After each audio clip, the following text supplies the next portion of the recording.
Assalamualaikum warahmatullahi wabarakatuh. Bismillahirrahmanirrahim.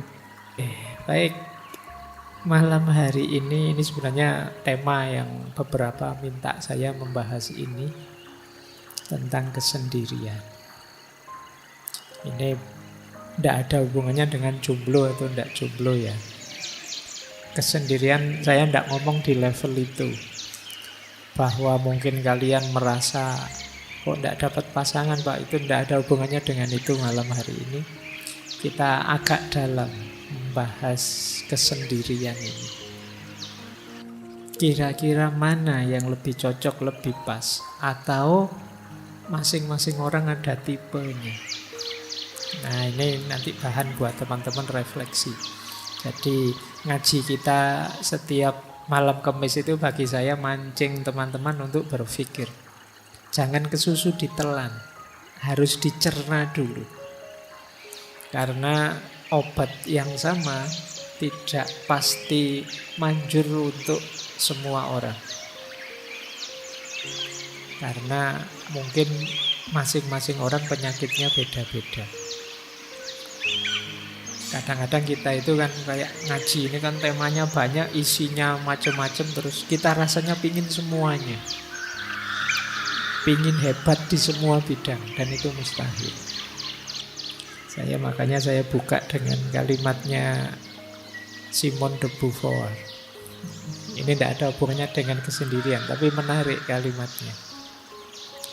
Jadi dia menyindir kerakusan kita. Kata Simone de Beauvoir, betapa rakusnya aku. Aku ingin segalanya dalam hidup ini. Aku ingin menjadi seorang wanita, tapi sekaligus seperti pria. Ingin seperti wanita kan feminin, tapi aku ingin kadang-kadang ya bisa maskulin. Aku ingin banyak teman, tapi juga punya waktu untuk menikmati kesendirian. Aku ingin kerja tapi sekaligus bisa nulis, kata Simone de Beauvoir. Aku ingin banyak kegiatan tapi bisa senang-senang. Aku ingin memenuhi keinginan, ini kan egois. Tapi aku juga ingin jadi orang yang tidak egois. Dan itu kita itu sering serakah. Nonton drama Korea, wah asik aku koyo aktornya itu ya. Wah kalau bisa kayak gitu asik. Nanti nonton perang-perang, tembak-tembakan, wah kalau kayak jagonya itu hebat aku. Kuwabe diingini. Maka kata Simone de Beauvoir, lihat, sulit bukan untuk mendapatkan semua yang aku inginkan. Begitupun kalau keinginan tidak terpenuhi, kemarahanku meledak. Ini yang sering saya wanti-wanti, yuk tahu diri, tahu batas. Kunci awal batas itu ada di keinginan. Kita harus jeli benar memutuskan apa yang harus aku inginkan. Begitu meleset, kita akan stres. Yang harusnya tidak diinginkan kok kita inginkan, wis itu mati-matian mesti teman-teman. Jadi dan diingatkan oleh Simone de Beauvoir ini, beliau ini pasangannya Sartre, filosof eksistensialis, meskipun beliau lebih dikenal filsafatnya dalam hal feminisme. Baik, jadi kita buka dengan ini untuk mengingatkan ya, yang baik itu banyak, tapi yang baik, yang cocok dan pas untuk situasi teman-teman itu apa, perlu perenungan agak dalam. Tidak sekedar baik langsung dicomot. Kita harus ngecek ini kompatibel apa enggak dengan saya. Ngaji Al-Quran dengan jahar keras itu baik, tapi kok di tengah-tengah kayak gini ngaji terus kamu ngaji Yasin, itu ya tidak kompatibel kebaikanmu dengan situasi saat ini.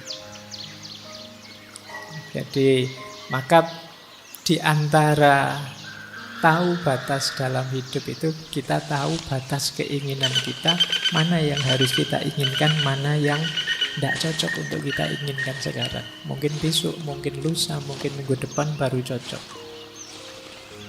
Jadi yang sulit dalam hidup ini bukan milih antara yang benar dan buruk. Kalau ini lebih mudah. Saya harus jujur apa bohong, Pak? Ya mesti aja jujur. Tapi yang sulit itu antara yang baik dengan yang baik. Pak, saya harus jujur atau membesarkan hatinya? Beda kan kadang. Membesarkan hati itu kan kadang-kadang agak bohong. Tapi kan biar membesarkan hati temannya. Itu kan dua hal yang baik. Kalau saya jujur, dia bisa putus asa. Tapi kalau saya nggak jujur, jangan-jangan saya berdosa. Nah, ini kan dua hal yang sama-sama baik. Kalau temenmu tanya misalnya, hari ini aku cakep enggak? Itu kan jawabnya dilematis. Kamu mau jawab jujur, nanti dia putus asa. Kalau saya bohong, tapi kok yo jangan-jangan dia malah tidak bagus buat dirinya, tidak paham kenyataan dirinya, itu kan sulit. Dua-duanya sama-sama baik. Jadi yang sulit justru di situ. Maka pinter-pinter kita membaca situasi. Makanya filsafat itu cinta kebijaksanaan. Tidak sekedar kebenaran atau kebaikan. Bijaksana itu bisa milih ini tadi. Mana situasi yang pas, mana yang cocok sesuai ruang dan waktunya. Ya kayak malam hari ini ada banyak adik-adik kecil rame. Tapi kan wajar kecil. Kalau kalian yang rame bisa dipukuli temenmu. Jadi ini proporsional pas gitu loh. Kamu tidak bisa marahi, kasihan kalau dia dimarahi. Yang kecil-kecil, tapi kalau yang besar-besar sudah layak untuk dimarahi. Nah ini pentingnya kita ngerti situasi, kompatibilitas keputusan kita dengan situasi. Baik, bismillah. Nah, sekarang kita belajar tentang kesendirian. Ini nanti juga teman-teman harus tahu takarannya. Kapan saya harus sendiri? Kapan saatnya saya berbaur? Bismillah ya, kita mulai. Saya awali dari makna-makna. Jadi ada dua istilah yang terkenal sekali kalau dalam bahasa Inggris, yaitu loneliness dan solitude. Ini dua-duanya artinya kesendirian, kesepian, tapi maknanya berlawanan. Jadi loneliness itu kesannya agak negatif, kalau solitude itu positif. Jadi sendiri yang positif dan sendiri yang negatif. Sendiri yang negatif itu kita menyebutnya kesepian. Kalau sendiri dan kita kesepian itu kan tersiksa. Kesepian itu di situ saya tulis bagian dari yang kita rasakan saat sendiri. Ada loh orang yang sendiri tapi tidak kesepian. Biasanya memang dia senangnya sendiri. Makanya saya sebut itu di situ ada istilah menyendiri. Menyendiri itu memang orang yang dorongan jiwanya ingin sendiri. Jadi ada loneliness, ada solitude. Itu saya ambil dari Paul Tillich, teolog filosof, dalam bukunya The Eternal Now. Jadi apakah kesendirian itu menyakitkan, Pak? Kalau loneliness iya, tapi kalau solitude tidak. Nanti kita akan paham bedanya apa. Jadi kalau pakai istilah bahasa Inggris ya, ada alone, ada lonely, ada solitude. Alone itu sendiri. Sendiri itu fakta. Banyak orang yang tidak mau aku sendirian, tapi faktanya sendiri. Kenyataan hidup itu alone. Pak, saya datang ngaji sendirian. Nah itu alone. Tapi kalau Pak saya datang ngaji, kesepian saya Pak. Nah, itu rasamu. Nah, Pak saya datang ngaji memang ingin duduk di pojok biar tidak terganggu. Ini menyendiri. Nah, bedanya di situ. Ada orang yang sendiri dan tersiksa, ada yang tidak. Jadi ini bedanya ya, sendirian dan kesepian. Kalau ada temanmu, kamu sendirian enggak? Oh ya sendirian, tak temeni ya. Enggak mesti dia seneng kamu temeni. Karena kalau dia pas sendirian dan dia sukanya memang sendirian, kamu datang dan menemani, itu dia terganggu. Alah, kamu malah menemani, ini makanan mesti jatahnya harus dibagi. Iya, mesti setelah ini minta hotspot mesti. Setelah ini, iya kan? Nah, kamu malah ganggu. Wong dia sendirian nyaman kok, kamu malah datang pengen menemani. Kecuali dia kesepian aku. Nah, butuh teman, itu baru kamu hadir menemani. Jadi ini kalian harus paham istilah-istilah dan situasi ya. Jadi orang yang sendiri itu tidak mesti kesepian. Karena memang kadang-kadang ada orang yang memang berupaya menyendiri. Jadi mungkin ngaji misalnya pengennya di pojok-pojok di luar-luar sana. Ngapain kok pengen menyendiri? Rokok saya tinggal separuh Pak. Kalau gak mojok nanti duduk banyak teman habis. Nah, ya jadi tidak selalu orang itu tidak suka dengan kesendirian. Ada juga yang memang mencari kesendirian. Ya dalam situasi tertentu nanti ada banyak sekali situasi-situasi yang perlu kita dalami. Baik, jadi ini dasarnya ini ya nanti kita membahas ini. Antara yang positif dan yang negatif. Antara sekedar sendirian dan yang tersiksa oleh kesendirian namanya kesepian. Atau orang yang memang sengaja ingin sendiri.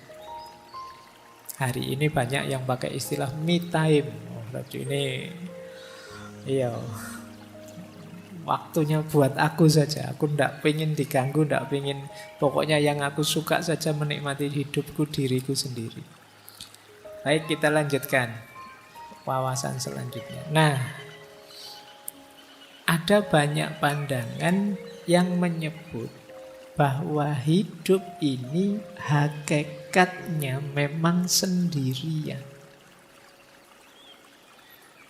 Jadi kondisi dasar kehidupan manusia itu sendirian. Mungkin teman-teman pernah dengar semacam peribahasa, kita lahir sendirian, hidup sendirian, dan mati juga sendirian. Berarti hakikatnya sendirian hidup ini. Kondisi murni dasar manusia itu sendirian. Tapi kan dalam kenyataannya kita berhubungan Pak. Kita berinteraksi dengan orang Pak. Nah interaksi dan hubungan itu kalau sendirian tadi yang hakiki, berarti interaksi dan hubungan itu sifatnya artifisial. Jadi sifatnya tidak hakiki. Tidak ada hubungan yang tidak berpisah. Semua hubungan, semua relasi pasti pada saatnya berpisah. Berarti memang hakikat hidup ini sendiri. Maka teman-teman tidak perlu malu, tidak perlu gentar kalau kamu sampai usia sekian kok tidak punya pasangan, sendiri saja. Loh, ini yang hakiki justru seperti ini. Jadi hakikatnya hidup itu justru ini. Nah, makanya di situ saya kutip ya, ini kalimat dari Osho. Osho ini seorang tokoh filosof spiritual mistik India, punya aliran namanya Rajneesh. Kapan-kapan kita bahas beliau, seorang manusia spiritual. Judul bukunya menarik, The Sound of One Hand Clapping, suara satu tangan yang bertepuk. Itu lebih kesepian lagi itu. Ya, jadi tepuk tangan tapi tangannya satu. Kata Osho, Kita lahir sendiri dan akan mati sendiri. Di antara dua kenyataan tersebut, kita menciptakan 1001 ilusi tentang kebersamaan. Yakni semua jenis hubungan, pertemanan, permusuhan, cinta, kebencian, dan seterusnya. Kita menciptakan aneka halusinasi hanya untuk menghindari fakta bahwa kita adalah sendirian. Namun apapun yang kita lakukan, kebenaran tidak dapat berubah. Bahwa memang hakikatnya kita sendiri. Seperti itulah adanya. Daripada berusaha melarikan diri darinya, jalan terbaik adalah bergembira di dalamnya. Jadi, jangan sedih, jangan galau, jangan malu, jangan gentar kalau kita sendirian. Karena memang kita lahir dulu sendirian, nanti mati juga sendirian. Makanya tadi saya bilang ini lebih hakiki. Jadi kalau ada pertanyaan mana lebih hakiki, sendirian atau kebersamaan, lebih hakiki sendirian. Ini jawaban malam hari ini ya, karena minggu depan teorinya beda. Jadi makanya tadi saya bilang, yo kamu nikmati teori demi teori, nanti cari yang paling cocok untuk hidupmu. Jadi di sini maka bisa disimpulkan kesendirian itu kalau bahasa Jawanya kasunyatan, kenyataan hidup. Nanti ada yang bilang, kenapa sih kok hakikatnya hidup itu sendirian? Karena kita ini menghidupkan diri kita, yang bisa memahami ya kita, yang mengerti kita ya kita. Tidak ada orang yang bisa memahami kita sampai detail, sampai level paling kecil. Yang sahabat paling dekat pun paling ngerti gambaran umum saja kita. Tidak ada orang yang begitu pahamnya tentang kita selain diri kita sendiri. Kadang-kadang kita capek-capek menjelaskan, temenmu cengenges-cengenges. Dicueki aku misalnya. Dengan rasanya kayak tidak dipedulikan. Kita kadang mati-matian untuk dihargai orang, dihormati orang. Tetap saja tidak dihargai, tidak dihormati. Sakit hati kita, rasanya kita disisihkan sendirian. Jadi kita hidup sendirian, kita lahir sendirian, dan nanti mati juga sendirian. Besok dihisab oleh Allah juga sendirian. Kalau bahasanya Al-Quran kan, wala taziru waziratun wizra ukhra. Tidak ada orang bisa menanggung dosanya atau bebannya orang lain. Yang kamu lakukan, kamu pertanggungjawabkan sendiri. Maka kesendirian adalah kasunyatan, kenyataan hidup yang tidak mungkin bisa kita bantah.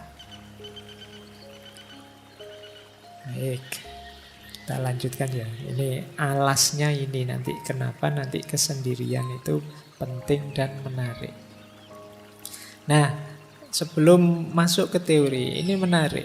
Ada orang yang punya dorongan jiwa atau kecenderungan jiwa untuk lebih suka sendirian. Kita menyebut orang semacam ini namanya orang-orang introvert. Dia lebih nyaman, lebih bisa menikmati hidup dalam kesendirian. Jadi ini mengingat tadi ya, ada solitude, ada lonely. Orang-orang yang jenis ini itu justru lebih nyaman dalam kesendirian. Kalau kita gelisah kalau sendiri, orang-orang semacam ini itu lebih senang sendiri. Hadirnya yang lain itu merepotkan saja. Nah, kita lihat ya, saya tidak tahu teman-teman ada di sini apa enggak. Saya menyimpulkan secara umum saja dari berbagai sumber. Coba dicek ya, teman-teman masuk introvert apa enggak. Ini dulu pernah kita bahas agak panjang di sesi psikologi, saya lupa. Yang pertama begini, kalau teman-teman merasa berinteraksi dengan orang itu capek, lelah saya Pak melayani teman-teman itu. Nah itu kemungkinan kita ada indikasi ke sana. Karena orang yang ekstrovert itu senang, gembira. Mungkin capek tapi dia bisa menikmati. Tapi orang-orang yang jenis introvert ini, dia merasa, alah, berjam-jam saya harus melayani tamu sebanyak ini, bikin capek saja. Nah itu teman-teman kok enggak pulang-pulang toh, yos. Saya mau tidur, saya segera ingin main game, saya segera ingin main itu. Nah, kemungkinan introvert. Yang kedua, circle-nya kecil. Orang-orang yang senang sendirian itu biasanya ya circle-nya enggak banyak. Temannya 1, 2, 3 dan hanya itu-itu saja. Lebih suka menghabiskan waktu sendirian. Orang semacam ini self healing terbaik menurut dia ya di rumah, di kamar. Kalian kan sering ngajak, yuk healing, yuk jalan-jalan. Healing itu kan selama ini kita mengartikan kemana tuh kayak jalan-jalan kayak. Tapi bagi orang ini healing terbaik itu ya di kamar. Jadi begitu masuk kamar itu disitulah surganya. Nah kalau ada yang seperti ini mungkin kalian ada jiwanya agak introvert. Jadi lebih senang di kamar saja. Kemudian tidak suka lingkungan yang berisik. Kalau ada rame-rame dia, alah apa sih itu. Tidak senang dia. Dan lebih tertarik dengan aktivitas-aktivitas sendirian. Nah ini indikasinya. Implikasinya kadang-kadang wong karena orang-orang introvert ini juga kan pasti bergaul meskipun tidak intensif. Seringkali orang ini, apakah teman-teman pernah merasakan ini saya tidak tahu. Biasanya lebih suka berharap orang lain mengerti dirinya tanpa harus dia capek-capek menjelaskan. Jadi dia pingin, mbok ya temanku itu ngertilah aku. Jadi, kok aku diajak jalan-jalan terus toh ya aku itu pinginnya di kamar. Mau tak tolak itu ndak enak, mau tak ikuti kok ndak cocok dengan seleraku. Mbok yo ngerti yo teman-teman itu. Dia memendam rasa ingin dimengerti. Jadi kalau teman-teman yang hadir malam hari ini sering merasa begitu, orang-orang kok ndak paham-paham sih mauku ya, kok ndak ngerti apa yang aku inginkan ya, itu mungkin ada gejala-gejala kesana. Agak introvert. Saya tidak ngomong jelek ya. Introvert, ekstrovert itu bukan urusan baik buruk atau dosa atau pahala dan siksa, tidak ada itunya. Ini gaya kepribadian saja. Jadi kalau teman-teman merasa capek dengan hadirnya orang lain, merasa orang itu tidak ada yang paham diriku. Nah itu kemungkinan gaya hidup kita gaya introvert. Kemudian seringkali mikirnya terlalu lama ketika ingin memutuskan sesuatu. Termasuk ada istilah silent treatment. Jadi coba saya misalnya punya teman ingin menjauh dulu sementara biar tidak terlalu terpengaruh tapi lama-lama terus jadi tidak akrab lagi sama temannya. Itu ada yang jenisnya seperti ini. Diajak sangat akrab tidak mau, diajak terlalu intim tidak nyaman dia. Ketemu ya say hello, hai ada apa kabar, sudah makan belum, sudah selesai pulang. Jadi tidak detail-detail sampai akrab sampai gimana, dia tidak nyaman dengan itu. Jadi ciri implikatifnya kadang-kadang mikirnya lama untuk bisa memahami orang, pingin yakin orang tidak membohongi saya, yakin orang mengerti saya, sampai akhirnya rasanya ya jadi tidak akrab lagi sama teman-temannya. Dan kadang-kadang kecewa dengan dirinya sendiri. Saya itu kok begini ya, jangan-jangan saya itu kurang ramah ya, jangan-jangan saya itu orangnya tidak enak diajak ngobrol ya, jangan. Itu sering kecewa. menyalahkan dirinya sendiri. Ini cirinya orang introvert. Kemudian kadang-kadang juga ekspektasinya tinggi pada orang lain. Akhirnya kecewa. Membayangkan temannya bisa memberikan apa, berbagi apa, memberikan apa. Tapi kemudian tidak seperti yang dibayangkan. Kenapa kok dia estimasinya salah? Karena relasi sosialnya kurang. Sehingga kadang-kadang mungkin mudah ditipu orang, mudah dikecewakan orang. Dia tidak ngerti kalau orang gayanya kayak gini ini yo biasanya ngapusi. Oh kalau orang cengeng-cengeng kayak gitu itu tidak serius. Oh itu kan hanya yang akrab yang ngerti gitu. Kalian yang tidak terlalu intens dalam pergaulan di dunia sosial sering salah membaca. Nanti orang basa-basi dianggap serius.